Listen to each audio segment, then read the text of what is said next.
赵小竟敢偷袭！哼！为教血妖之事，稍安勿躁，杀也不迟。的确要教训教训。小子，你先出招！烧天剑！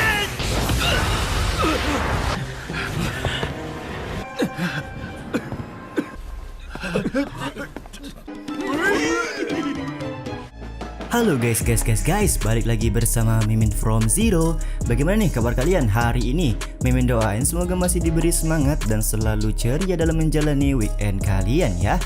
Di video kali ini Mimin akan melanjutkan membahas Donghua berjudul Wuying Sanjian Dao episode 54. Seperti biasa, sebelum masuk ke rekap ceritanya, buat kalian yang menonton video ini dan belum subscribe, tolong di subscribe dulu ya guys.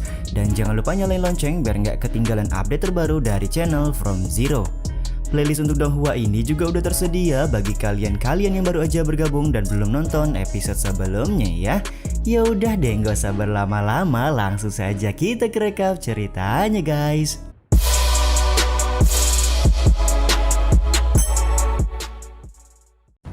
Setelah membantu Pak Tua Tabib mendapat pencerahan, Suwujo akhirnya bertanya kepada Luochi siapakah orang yang sudah melukai senior Gengyong. Luochi memberitahu kalau orang yang menghajar Gengyong adalah murid dari sekte Juntian bernama Ji Yinglin. Diketahui kalau Ji Yinglin mempunyai ranah yang lebih tinggi ketimbang mereka semua pada saat ini.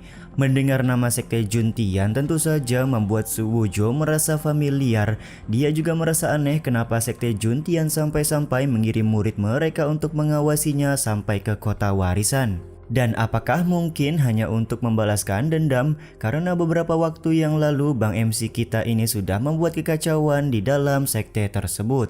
师兄究竟是被何人所杀了吧？名叫季英林，君天教的人怎么会与耿师兄交手？ Di saat yang sama, Gengyong berbicara kalau Suwujo tidak perlu membalas dendam, di mana dia sudah ikhlas dan menganggap kejadian ini sebagai musibah belaka. Mendengar perkataan Gengyong membuat Luochi kesal, di mana menurutnya Gengyong adalah korban. Selain itu, kedatangan Ji Yinglin awalnya hanya untuk menantang Suwujo yang sudah menghajar Qian Chuansan. Karena Ji Yinglin tidak berhasil menemui Suwujo, akhirnya dia terus melakukan penghinaan kepada wilayah Daozong yang pada akhirnya membuat Gengyong kehilangan kesabaran. Namun alih-alih bisa menghajar Ji Yinglin, Gengyong malah kalah dalam pertarungan dan membuat kondisinya memburuk setelah terkena racun.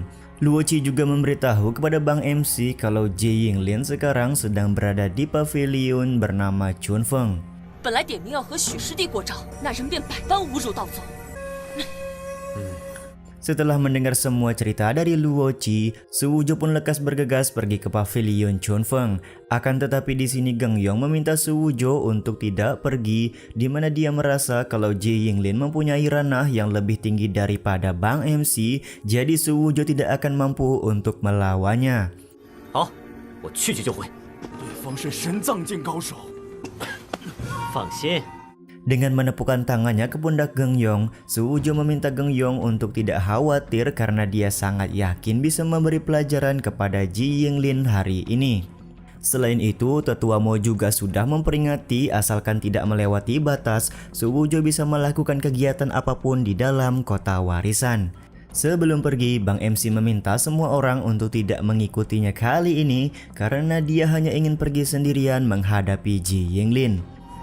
没人敢伤我，你们谁都不要去，等我回来。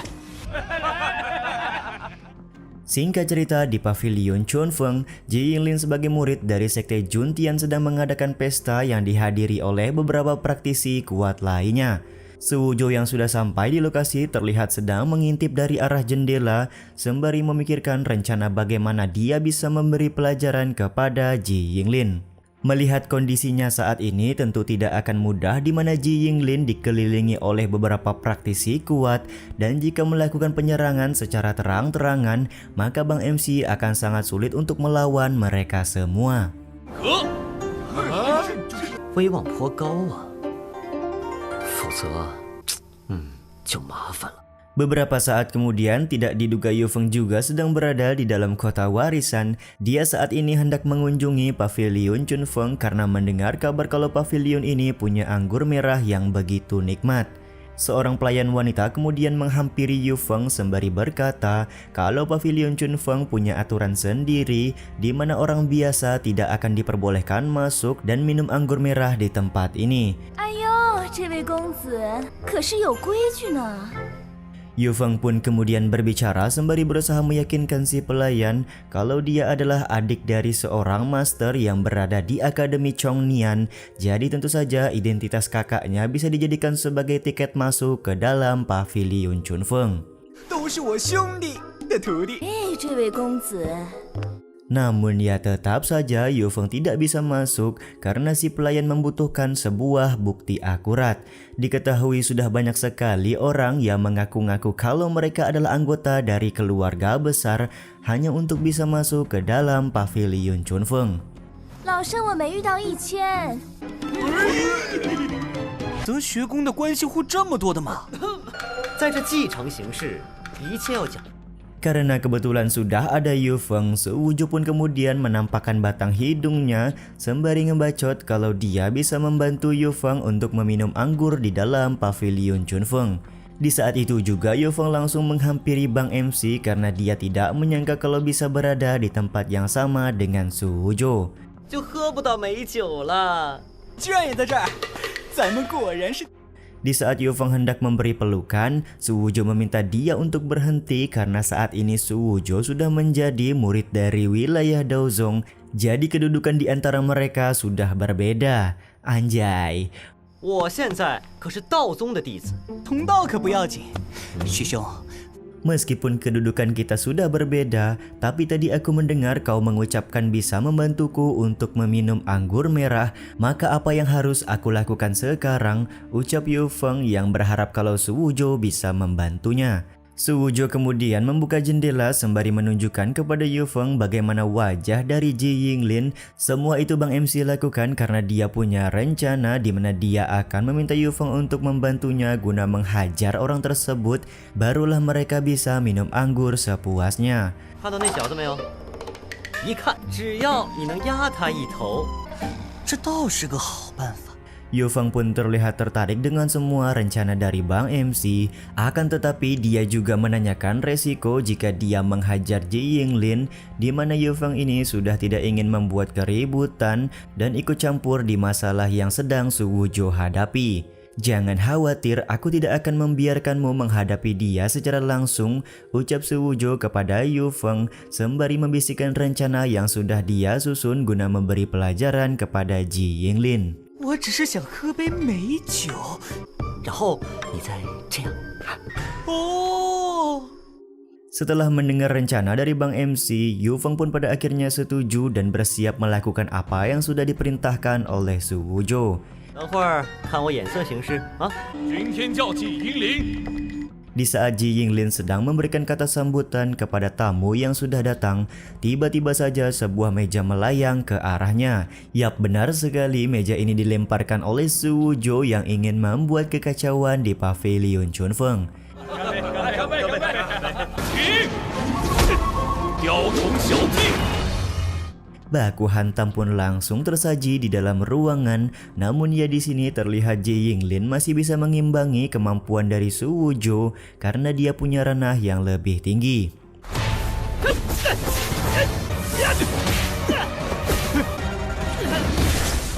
赵小竟敢偷袭！ Beberapa orang di dalam ruangan terlihat marah karena Su Wuju melakukan serangan secara diam-diam. Begitu pula dengan Ji Yinglin yang menganggap kalau Su Wuju adalah seorang pengecut. Apa? Serangan diam-diam? Ji Yinglin, kau sudah datang ke kediaman murid dari wilayah Daozong dan melukai murid sekte tanpa sepengetahuanku. Jadi aku datang sekarang untuk meminta sebuah penjelasan, ucap Su Wuju di hadapan semua orang.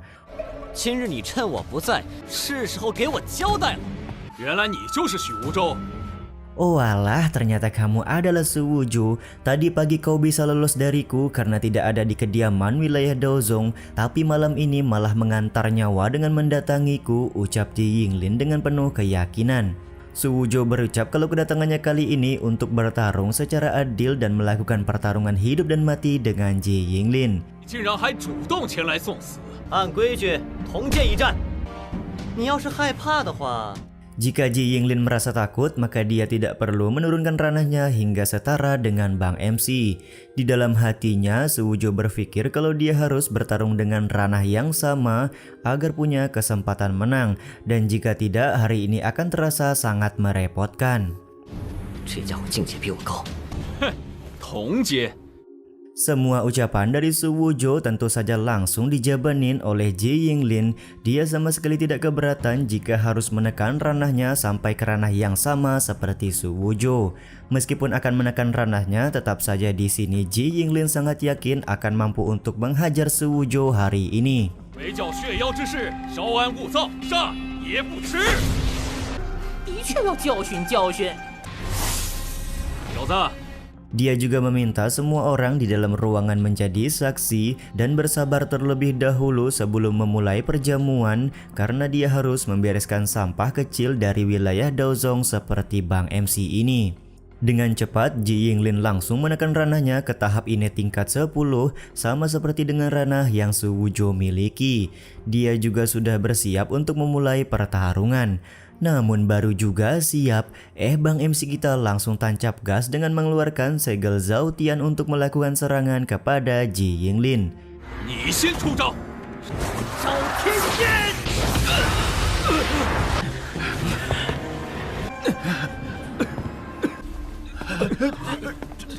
是你叫我先出手的呀？ Dan benar sekali kalau serangan ini membuat Ji Yinglin terluka dan langsung sempoyongan. Su Wuzhou kemudian berbicara kalau Ji Yinglin tidak bisa menyalahkannya karena serangan cepat barusan, di mana Ji Yinglin sendiri sudah berbicara kalau dia sudah siap melakukan pertarungan. 你这么不禁打， 是你偷袭！ Orang-orang di dalam ruangan terlihat tidak senang dengan kelakuan dari Su Wuzhou ini. Mereka juga meminta Ji Yinglin untuk tidak menekan ranahnya dan jangan segan-segan lagi untuk mengeluarkan semua kemampuan terbaik. Akan tetapi di sini Ji Yinglin menolak saran tersebut karena barusan dia hanya ceroboh saja.